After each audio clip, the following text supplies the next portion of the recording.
Sniper to. Nasa hangin ko dyan pag.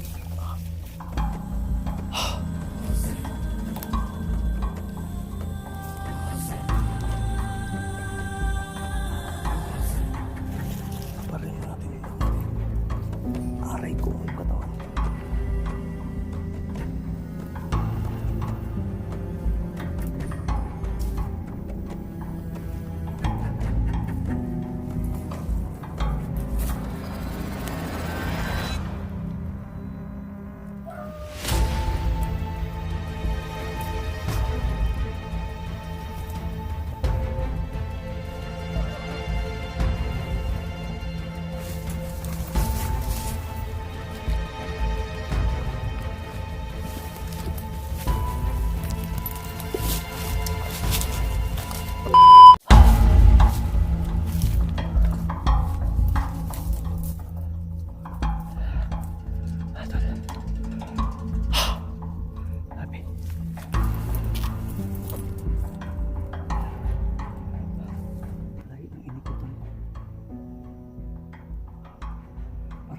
Hindi ako makita doon kanina.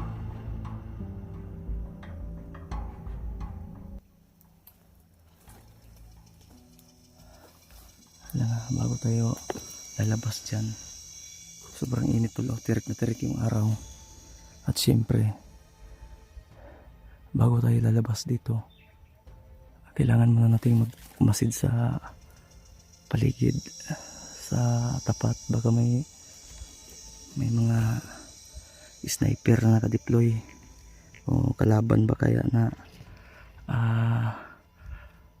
nagmamasid din, nagbabantay din sa atin.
Hindi tayo kumpiyansa pa rin.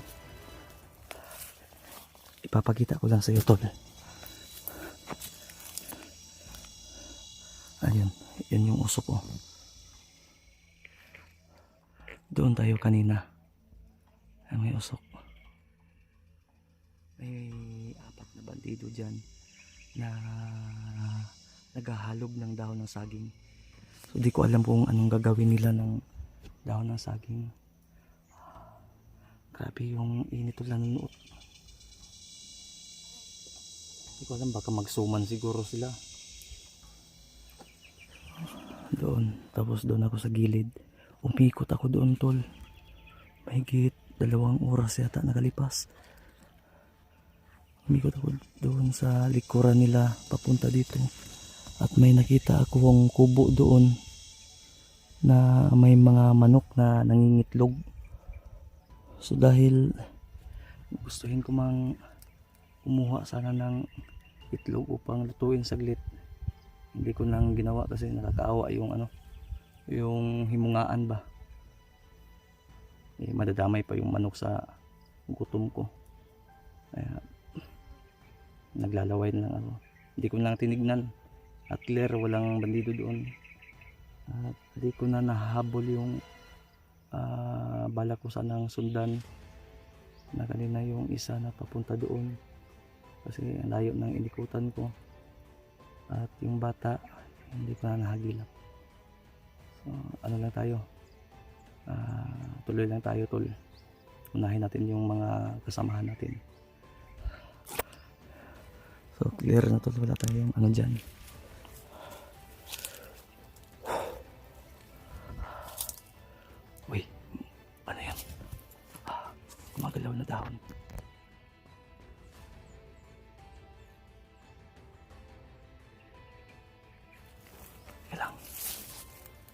Gumagalaw na dahon.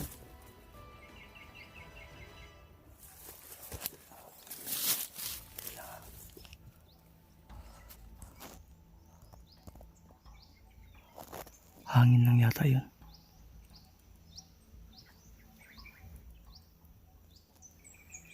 Basta may gumalaw na dahon, tol.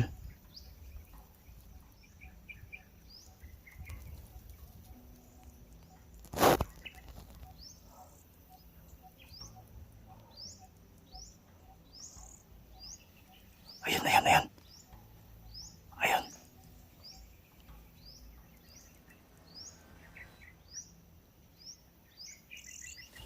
Nakita niyo ba? Ayan, ayan.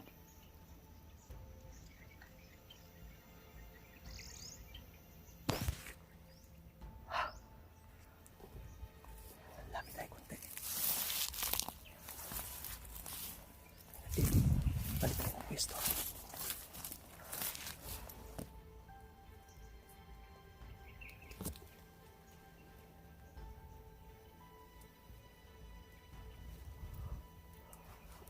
Ayan tala, yan, yan, yan.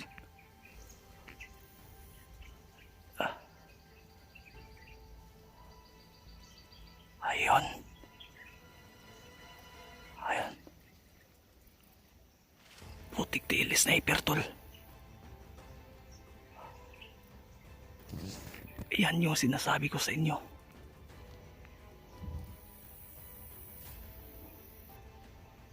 Ayan, biglang nawala.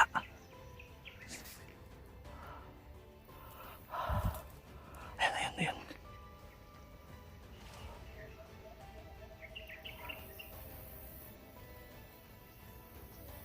Saan ba yun? Susi sa tula. Kasi hindi pwedeng mawala to sa paningin ko eh. Nagpipindot lang ako ng cellphone para mag-zoom.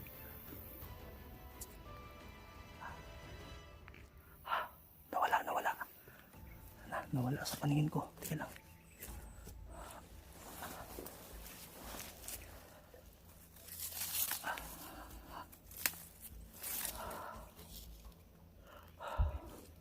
Delikado tayo dito.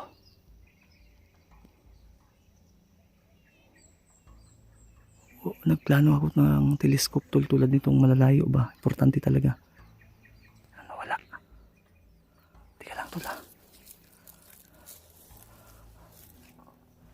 Oh my God.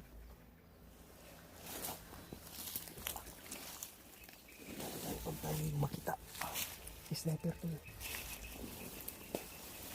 Ay, nasa hangin po ng bag.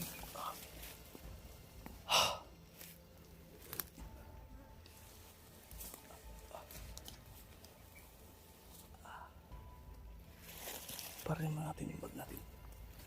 Aray ko yung katawan ko. Ayan, ayan, ayan, ayan.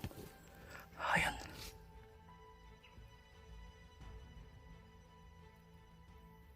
Ayun. Tandaan niyo po.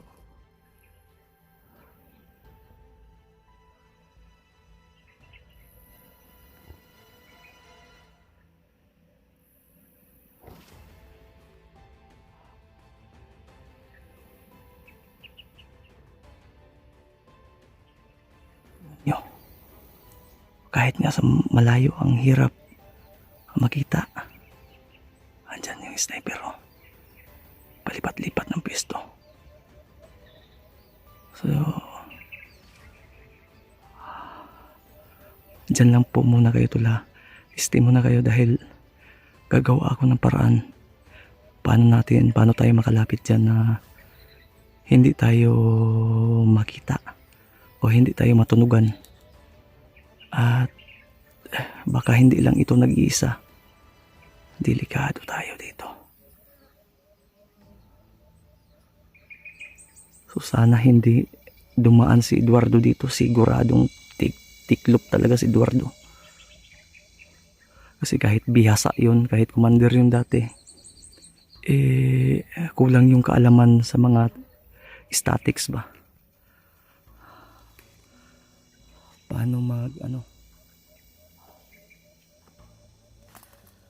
magmasid ng actual.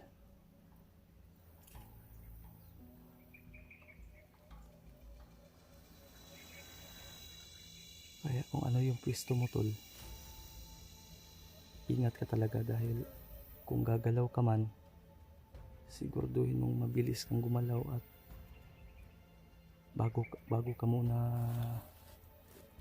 mo muna gawin yung hakbang na gusto mong gawin upang maglipat ng pwesto, dapat check mo yung side by side mo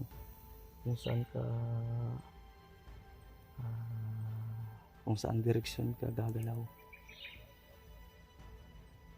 Tulad ngayon, yung bag ko hinabad ko dahil yung dahon. Ngayon kung pipilitin ko yan, bibiglain ko, gagalaw to. Connecting yan, nakakonek yung mga dahon, gagalaw yan. So siyempre pag makita yan sa sniper, mag-trigger yun doon.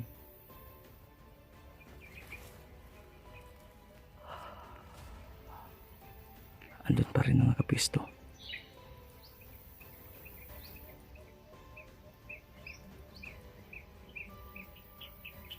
My God, may mga lampinig pa. Nangangagat pa hubag na pag akong matakaroon akong ilong pakan eh. My God, nasa tapat pa tayo. Mali yung paglabas ko, dapat sana doon ako lumabas.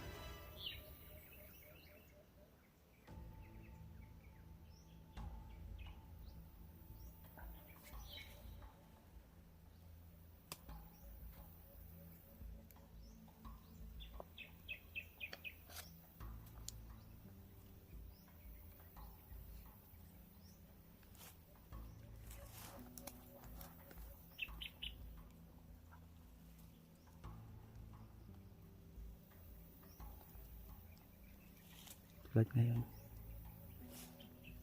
nananatili siya sa pwesto niya. Andun pa rin tol. Hindi gumalaw ha. Isa lang ibig sabihin yan. Siya ay nagmamasid sa paligid niya. Ngayon, ang gagawin natin para makaalis tayo dito ng hindi na tayo mabantayan, sasabayan natin yung galaw niya. Kung sakaling gagalaw siya ngayon, kaya nga tinitignan ko lagi kung anong gagawin niya.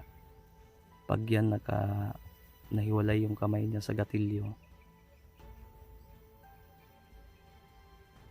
tatanggalin natin itong dahon, then ikot tayo doon para hindi siya magpanik ba at hindi tayo makita.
Dumaan kanina to.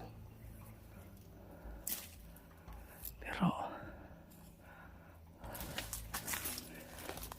iniiwasan ko nga yung aso kanina dun sa may na hindi tumahol. Meron sigurong dumaan. Hindi yung nakatahol sa akin kanina eh. May dumaan yata. Ayun, may tunog.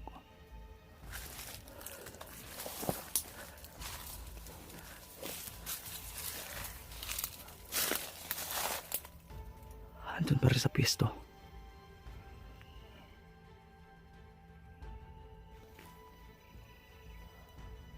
May dumaan nga.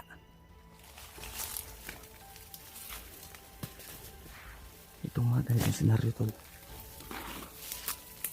dapat huwag kayo magpapanik. Mahirap to. May papunta. Hindi ko alam kung dito ba yan dadaan. At may sniper. Ang gagawin mo, kalma ka lang. Manatili kang kalmado. Para hindi masira yung plano mo.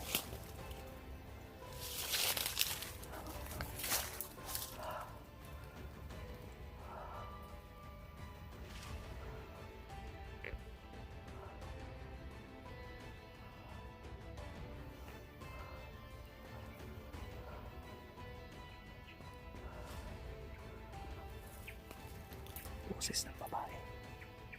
Baka ito na tayong umanan. Mamaya na yan. Unahin ko to.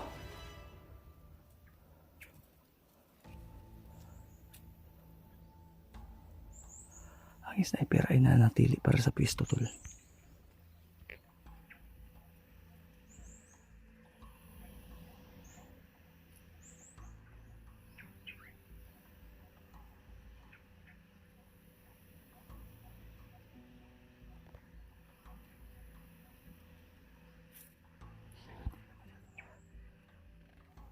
Makita.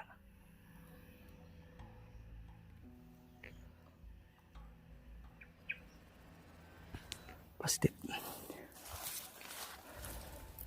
Andyan para sa pwesto niya.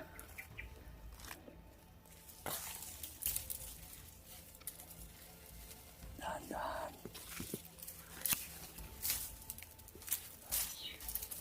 Gawa tayo ng daan.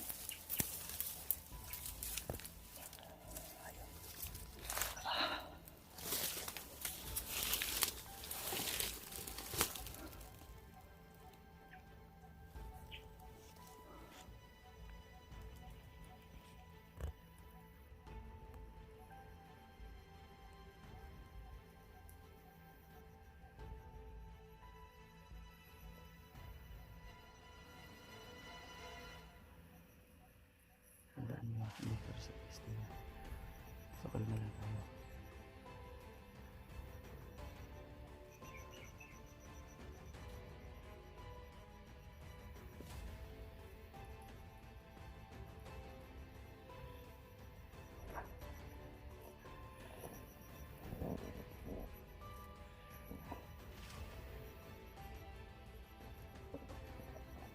Sa kanong laki niya.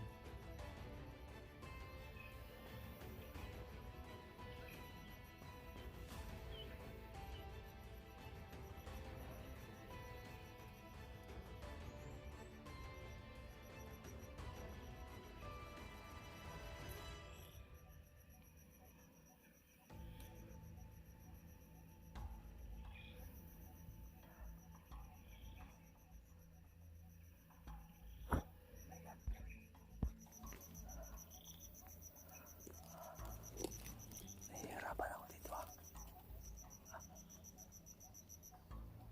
Masakit pa yung tiyan ko.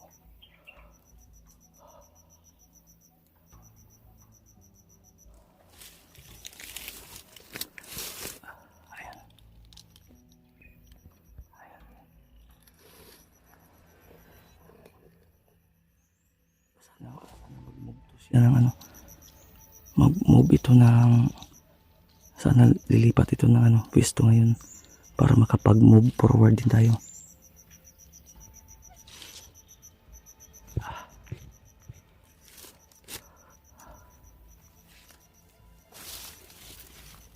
Sige, sana ako dadaan tol. May mga boses sa doon, baka makita tayo doon ba.